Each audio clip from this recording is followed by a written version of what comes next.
চেন্নাই এয়ারপোর্টে পৌঁছে গেলাম। ইমিগ্রেশন গেটে অনেক সময় লাগছে, অনেক চেকিং করার পর বেরোতে পারছি। এই তো দেখাচ্ছি আউটসাইডটা, এটা আমরা বের হয়ে গেছি। এটা চেন্নাই এয়ারপোর্ট। আর ওই তো ভিতরে ভিডিও নিতে পারি নাই, অনেকটা সময় লাগছে। ফাদার আপু চলে দিতেছে, আমাদের প্রাইভেট কার চলে আসছে আগেই, আমাদের ছবি নিয়ে দাঁড়াইছিল উনি।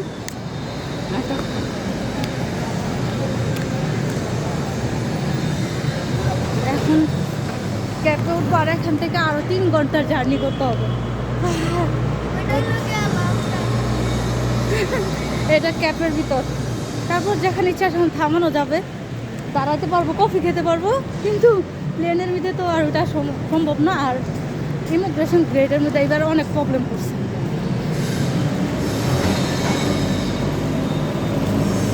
সবাই ভালো থাকবেন, দোয়া করবেন। আল্লাহ হাফেজ।